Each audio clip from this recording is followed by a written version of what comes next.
La pénurie de main-d'œuvre s'intensifie pratiquement chaque fois que quelqu'un en parle. Les nouvelles relatent encore que les gens veulent pas travailler. Les dirigeants sont désespérés, les recruteurs encore plus. Mais savez-vous que les problèmes de pénurie de main-d'œuvre ont déjà été réglés à maintes reprises dans l'histoire de l'humanité et que plusieurs travaillent encore aujourd'hui pour trouver une solution permanente et radicale à ce problème? Aujourd'hui, en exclusivité, GoPirate se met de la partie. On va régler le problème des pénuries de main-d'œuvre. Pas le temps de niaiser. Non, pas le temps de niaiser.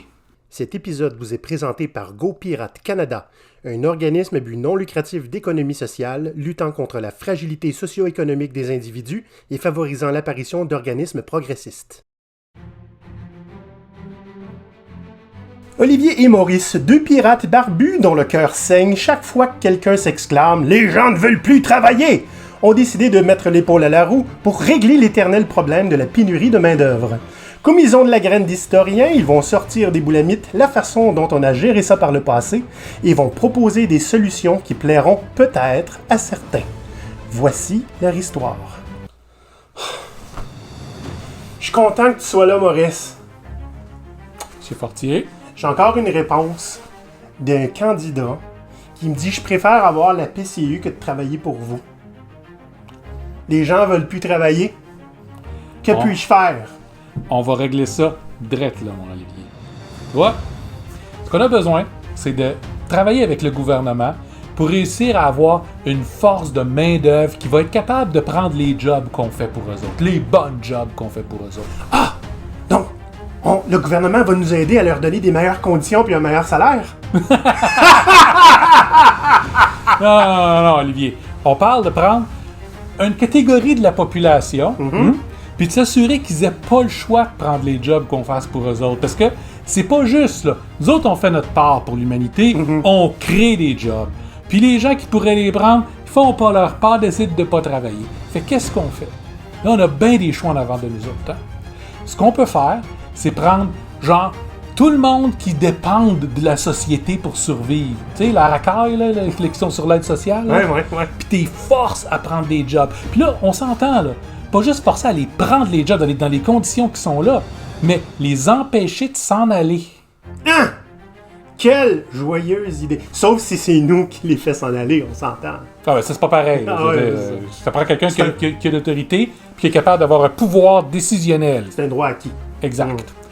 Une autre possibilité, si eux autres c'est pas suffisant, ben à ce moment-là, on peut prendre un autre groupe dans la population. Par exemple, regarde, si on prend les femmes, par exemple, on les paye déjà 20% de moins. Aussi bien, en profiter, puis les forcer dans ces petits groupes-là. De toute façon, c'est pas fiable, hein? Ça a des enfants, puis ça s'en va, puis vous savez qu'est-ce que c'est. L'autre possibilité encore, on en a plein de possibilités. On va les importer. Ah, import-export, j'avais pas pensé à ça. Ben c'est ça, tu sais. Il y en a qui parlent d'immigration, mais tu sais, on va s'entendre, là, quand on a besoin d'avoir du cheap labor, tu parles pas de les faire venir par la belle voie de l'immigration, tu parles des importés. De toute façon, c'est pas du vrai monde. Ben, c'est ça. OK? Puis pour que ce soit plus facile pour notre société, on pourrait avoir quelque chose de facile pour réussir à les identifier. Tu sais, un marqueur là, qui vont avoir que quand tu reconnais puis t'en vois un qui travaille pas, ben tu le sais que tu as juste à le slapper un peu et dire retourne travailler, toi. Ouais, des bracelets GPS, voir s'ils bougent. Bracelet GPS, ça peut être pas pire. Il y a mon homologue américain qui disait ce que tu as besoin d'avoir à faire, tu sais, les petits bouts de papier avec des shades différentes là, que tu prends pour la peinture. Si t'as la même chose, tu mesures c'est qui, puis tu sais qui est-ce qui sont censés travailler puis qui est-ce qui sont pas censés travailler. Fait que tu sais, on peut utiliser des affaires comme ça ici, hein? Ouais. Je commence à être moins à l'aise à faire ce bout-là, Maurice.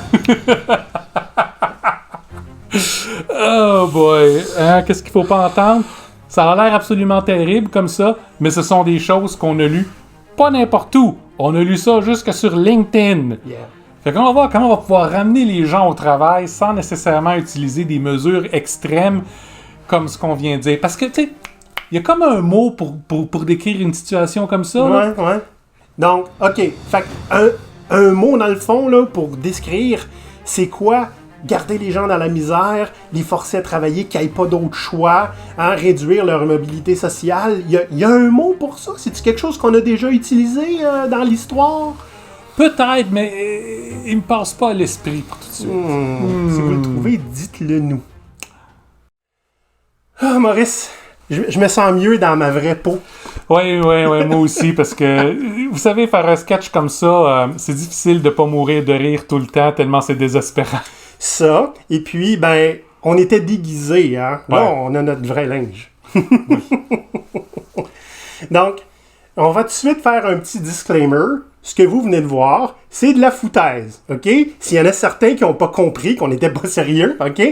Mais c'est de la foutaise pour nous, on s'entend, mais historiquement, c'en est pas. Puis, quand on parle hystériquement, on va le prendre dans le sens large, jusqu'à aujourd'hui. Parce que les solutions que j'ai apportées dans le sketch sont des choses que j'ai lues sur Twitter, Facebook, LinkedIn, j'en passe. Mais, comprenons, là, c'est rendu extrême et complètement ridicule. Ouais.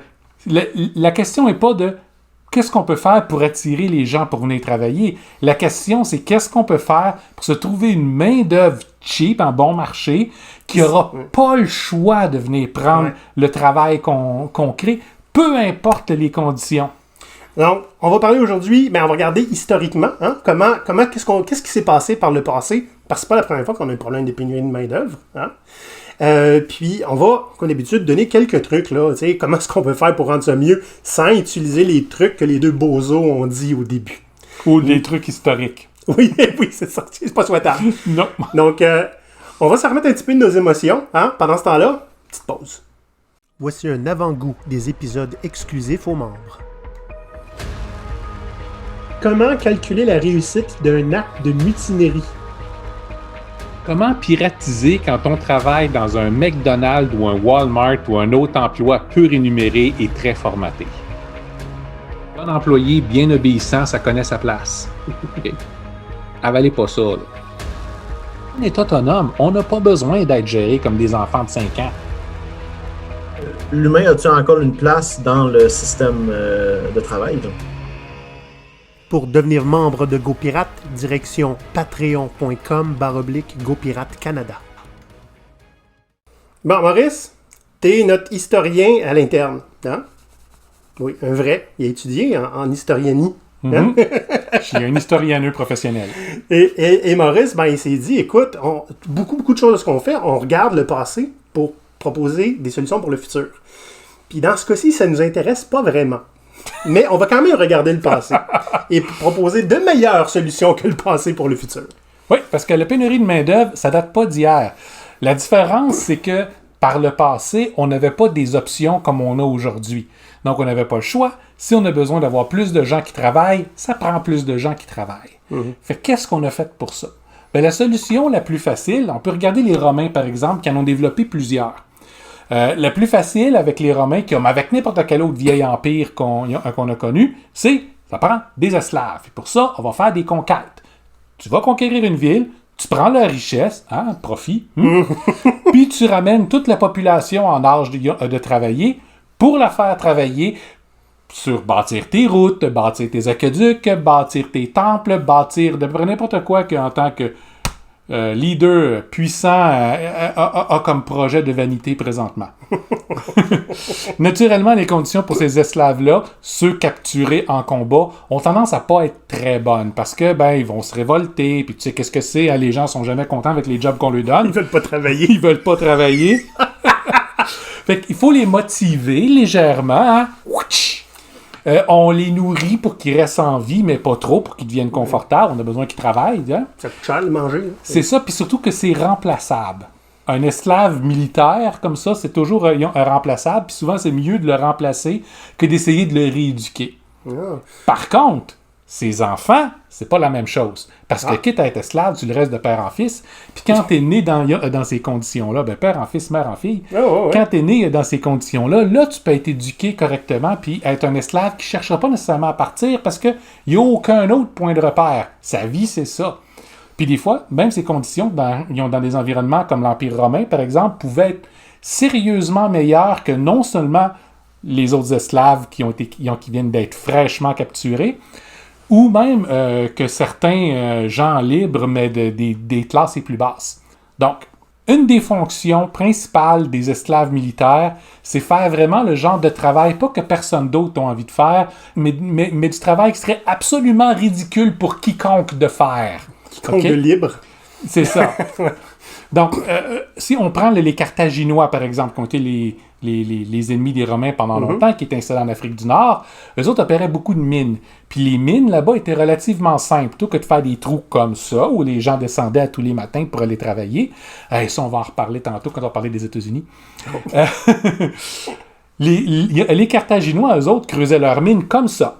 C'est-à-dire que quelqu'un va te faire descendre là, puis tu remontes pas.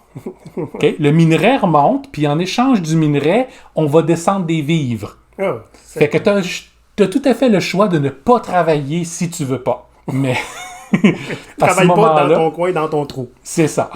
Et quand on pense à des choses comme des mines de sel, par exemple, je sais pas, avez-vous déjà pris un bain de sel? Pas un bain d'eau salée, un bain dans le sel, là. Regardez une tranche de viande mise dans le sel pendant un petit bout de temps. Qu'est-ce que ça fait? C'est ça que les gens avaient l'air. Okay? C'est une espérance de vie qui est terriblement mauvaise. Hein? Oui, mais c'est pas bon pour la santé. Mais t'es conservé longtemps. Oui, par après, oui. Donc, c'était vraiment le pire du pire. Parlons, certains de ces prisonniers-là étaient utilisés pour ramer avec les galères, avec les Romains. Ce qu'on faisait, c'est qu'on les vissait avec des chaînes après la galère. Fait que quand il arrivait un combat, c'est clair. Ou vous gagnez, ou vous coulez. Parce que les soldats qui sont en haut, puis les marins, eux autres, peuvent sauter à l'eau puis aller plus loin. Mais toi, t'es enchaîné en bas. Tu sortiras pas de là. T'as intérêt à ramer. Oui, monsieur. Ça, c'est parmi les pires conditions d'esclaves qu'on ait vues. Hein? Des gens éminemment remplaçables. Donc, tu essaies de les faire survivre vaguement le plus longtemps que tu peux, mais même en tant que propriétaire, tu n'as pas d'espoir, ça coûte moins cher en acheter un autre que de maintenir celui-là que tu as envie. Maintenant, tu as les esclaves qui valent un petit peu plus ou que tu ne peux pas nécessairement garder comme outil entièrement jetable. Les Romains étaient super bons là-dedans aussi. Okay. Il y avait beaucoup d'esclaves à Rome. Tu prends les gens de la tranche de population la plus basse. Okay?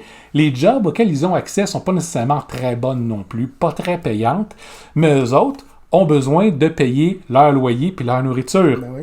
Ce qui fait que souvent, dès qu'il y a un problème, un accident, un tombe malade a besoin d'un médecin, ou peu importe, ça sonne comme les Américains, ça, présentement. T'as pas le choix d'aller emprunter de l'argent. Mais le système était simple. À Rome, c'était facile d'emprunter de l'argent. Ah ouais? Encore une fois, comme nos amis américains présentement. Et facile à quel prix? Ben, c'est simple. Tu rembourses avec des intérêts légèrement exorbitants. Puis si tu peux pas, ben, ça va être réglé tout de suite. Il y avait l'équivalent de la faillite à ce moment-là aussi. Ils te prennent, puis ils te vendent en esclavage. Puis si tu dois plus que ça, ils vont aussi vendre ta famille en esclavage. Mais habituellement, c'est un esclavage pour un certain nombre d'années, jusqu'à temps que tu ailles repayer ta dette. Ouais, après ça, t'as plus de dette. Tout va bien. Exact. Bon, c'est sûr qu'il faut que tu payes ton logement puis ta nourriture pendant que tu es esclave, ce qui a tendance à faire que ta sentence va s'étendre un petit peu. Puis tu restes un esclave, donc à moins que tu aies des talents très particuliers puis que tu aies beaucoup de chance, les chances sont que tu ne survives pas nécessairement jusqu'à la fin que ta dette soit payée, mais tes enfants vont être capables de s'en occuper, ou tes petits-enfants au pire, c'est correct. Un bon système bien rodé sur plusieurs générations. Ben c'est ça. Si on regarde un peu plus récemment, un petit peu plus récemment, on sait que créer des colonies dans le monde un peu partout, c'est beaucoup de travail. Puis on pourrait amener de la machinerie, on pourrait amener des choses comme ça, mais avouons-le, avoir quelque chose comme des bêtes de somme, des ânes puis des choses comme ça, c'est super pratique. Mais des fois, des ânes, tu t'aperçois qu'il lui manque un pouce. Fait qu'est-ce que tu fais? Ben, tu emploies des humains dans des espèces de grands camps de vacances, plus ou moins contre leur volonté. C'est-à-dire que c'est par la volonté de certains humains, mais habituellement pas de ceux qui se font vendre en esclavage. Mais ça encourage le commerce international. On peut voir, par exemple, que toutes les colonies qu'il y a eu en Amérique du Nord et du Sud avaient des super de bonnes relations d'affaires avec les pays d'Afrique.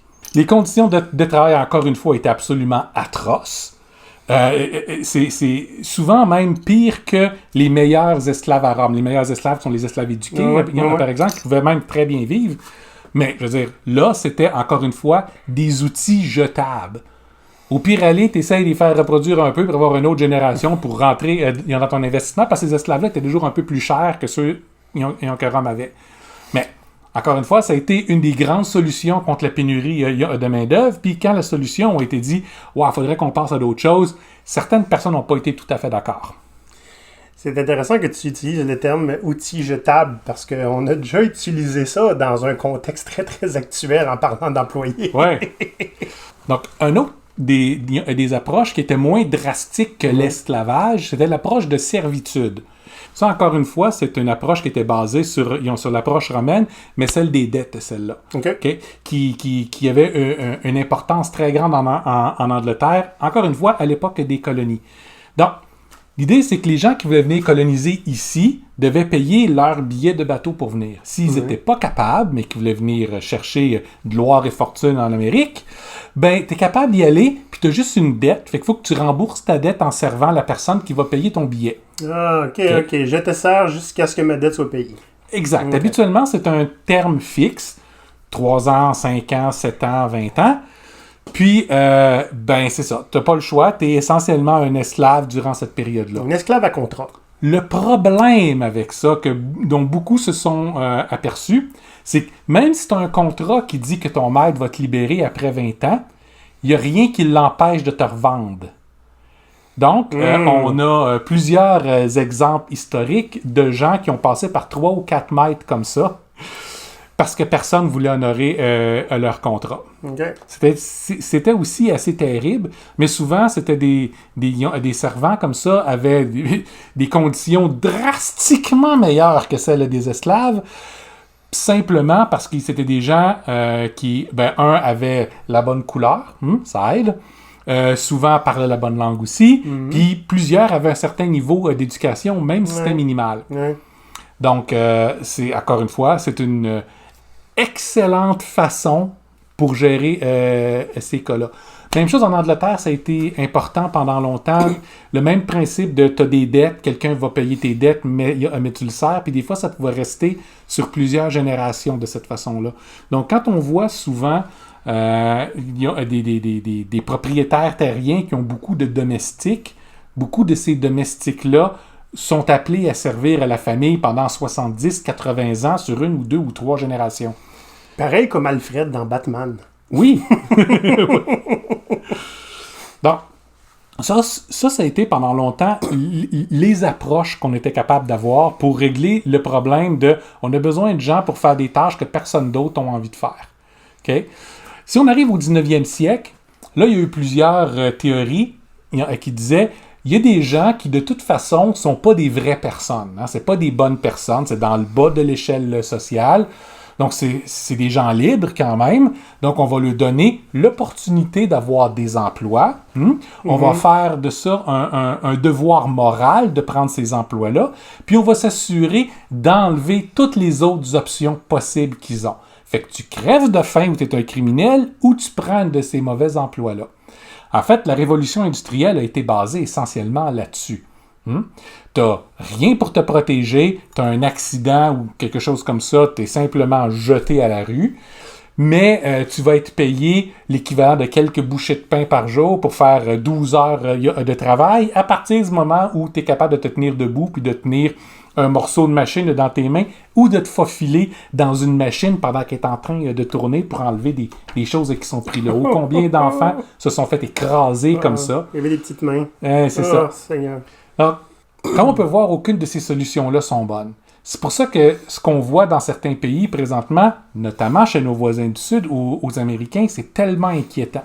C'est-à-dire qu'il y a une tranche de la population qui a juste plus aucun filet social autour d'eux.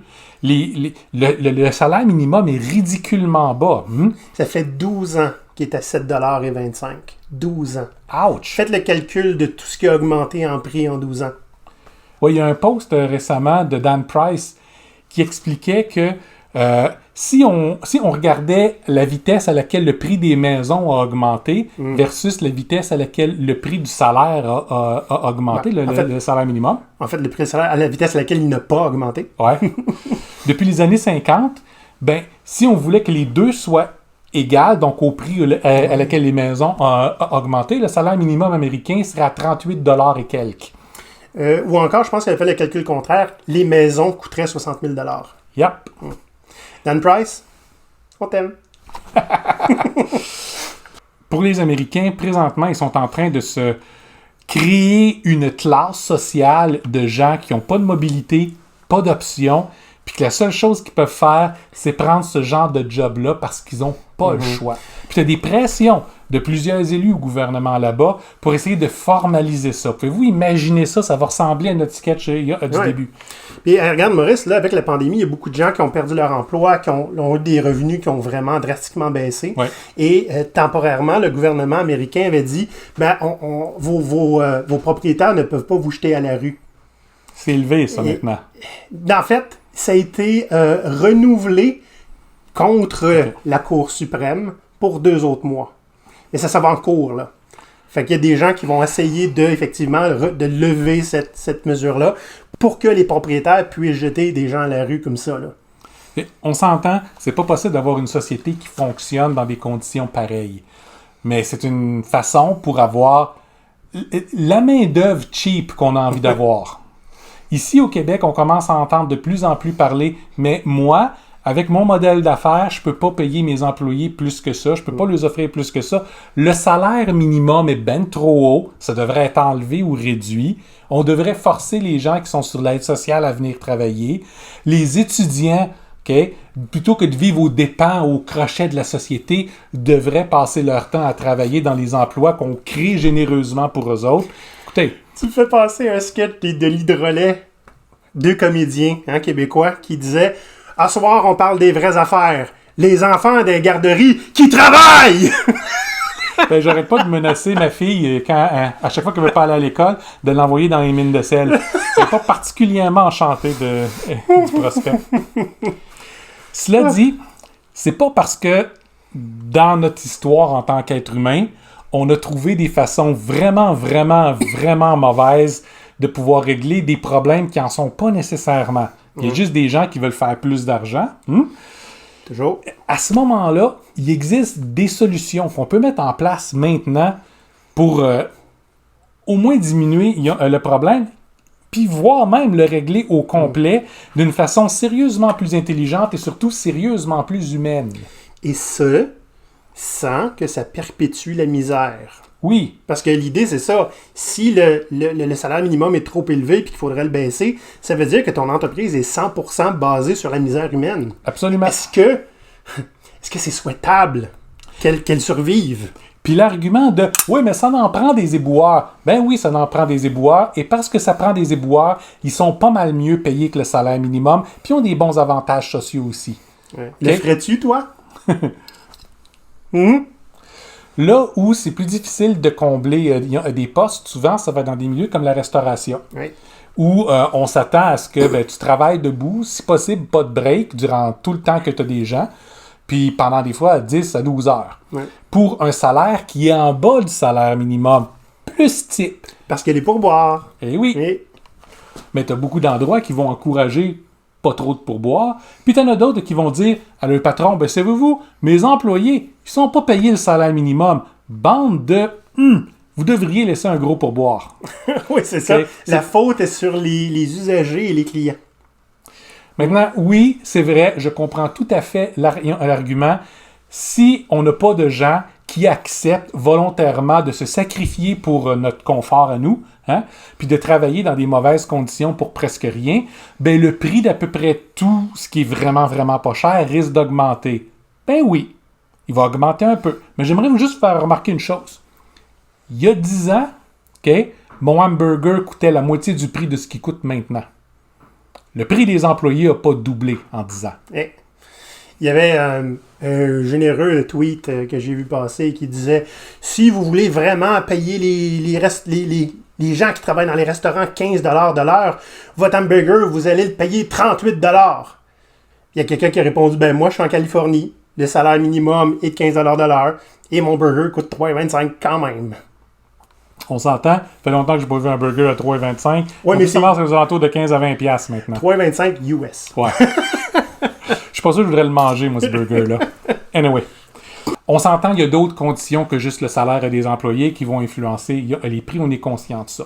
On est aussi conscient que beaucoup d'employeurs sont un peu pris parce que tout augmente autour d'eux autres constamment. Ils ne savent pas où est-ce qu'ils peuvent couper, qu'est-ce qu'ils peuvent faire. C'est tout à fait fait. On est des entrepreneurs, nous autres aussi. On comprend ce problème-là. Mais la solution n'est pas de faire partie du problème puis de rendre la situation pire pour les gens que vous allez employer. Voyons quelques trucs pour pouvoir rendre ça plus humain comme solution. Bon. Hey, le premier truc, c'est celui qu'on a utilisé dans le sketch. Est-ce qu'on peut améliorer les conditions de travail et mieux payer les gens? C'est pas tout le temps facile, mais il y a des moyens détournés de le faire.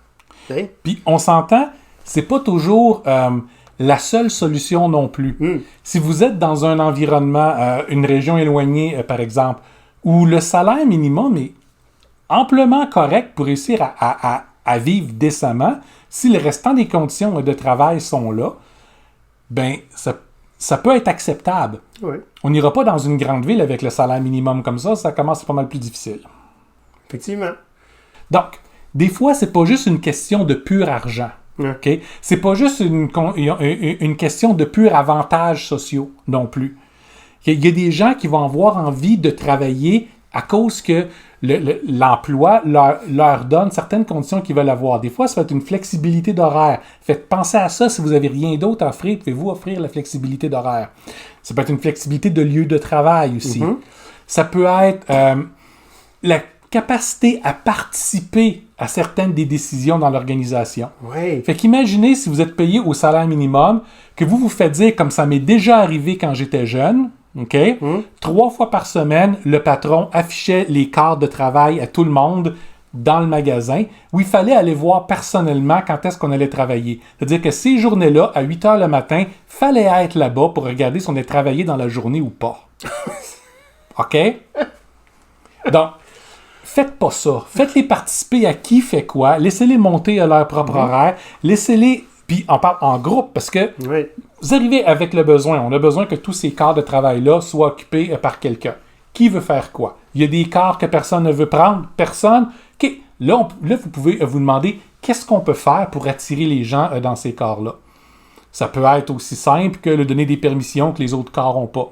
Beaucoup de corps de nuit, par exemple, avaient l'occasion, à bien des endroits, d'écouter la musique qu'ils voulaient. Ou encore, ça va être un supplément monétaire.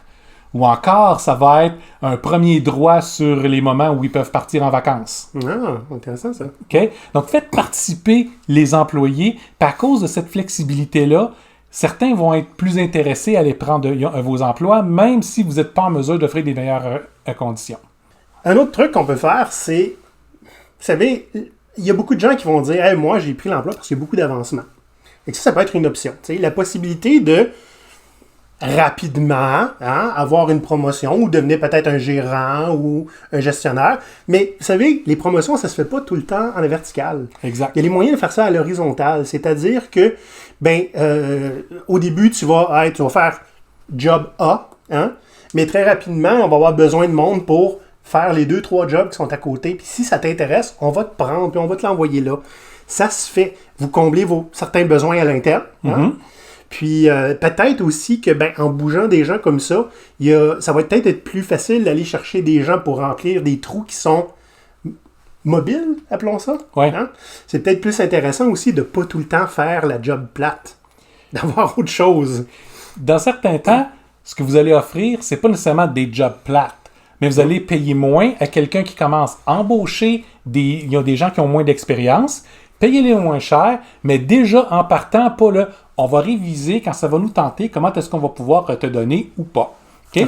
Puis, mettez une échelle. Après X temps, tu vas être évalué sur ces points-ci. Si tu passes, tu vas avoir telle augmentation. Après X autre temps, puis on y va au rythme de 3 mois, 6 mois. Faites-les pas juste à l'année, là. Faites-les plus courts, mais que c'est possible de rester dans le même emploi, mais au fur et à mesure qu'on contrôle bien le poste qu'on a, qu'on est capable d'être plus efficace, hein, qu'on est capable aussi d'aider les nouveaux qui arrivent et puis de les accompagner pour qu'ils deviennent meilleurs plus vite, ben tu es récompensé pour ça. Puis si tu fais ça, ça veut dire que tu vas avoir des gens qui vont rester dans des postes, des fois qui sont moins plaisants pour la majorité, mais qu'eux, ça leur adonne, c'est ça qu'ils veulent. OK? Et puis, qui vont être entièrement satisfaits, voire en faire des carrières entières. J'ai vu d'autres endroits aussi, Maurice, où il y avait, puis on est toujours dans l'idée de mobilité, hein, de ne pas faire seulement un rôle qui est ingrat. La possibilité d'avoir, de passer à travers plusieurs rôles dans l'entreprise pour les apprendre. Oui. Mais après quelques mois, hein, où on a été fini d'être formé, tout le monde fait tout. Jusqu'à une certaine échelle. Hein? Fait que, par exemple, dans un restaurant, pendant 1 heure, tu vas faire la vaisselle, tu vas être le plongeur, puis c'est difficile à trouver des plongeurs, hein? Personne ne veut faire ça. Puis tu as juste à t'acheter un lave-vaisselle. Bon. Fait qu'après ça, tu vas faire la caisse pendant 2 heures, puis tu vas faire du service pendant 3 heures, et tout le monde fait ça dans la journée. Hein? Puis on dispatche ça. Puis les gens qui travaillent dans des plus petites entreprises, puis les entrepreneurs vont dire « C'est pas normal, ça? » Ben, ça devrait l'être. Dites-vous que quand vous prenez le temps d'investir dans vos employés comme ça, plutôt que juste comme des voies, comme des outils façonnés pour une chose particulière, ben, ça vous permet d'avoir des meilleurs employés, plus polyvalents, plus imbriqués dans votre organisation. Puis ils n'ont pas nécessairement, non seulement ils vont vouloir revenir travailler, mais ils n'ont pas nécessairement l'envie de partir non plus. Exact. Puis, un autre concept hein, qu'on crie sur les toits depuis qu'on a commencé le podcast, ben, assurez-vous au minimum que ce pourquoi ils travaillent a un impact qui est tangible sur la société. Là. C'est difficile à faire en lavant de la vaisselle. Puis, mais il y a certains restaurants qui ont une réputation où les gens feraient la file pour aller travailler. Oui. Il y en a. Des restaurants à thème. Des choses comme ça où les gens ont du plaisir.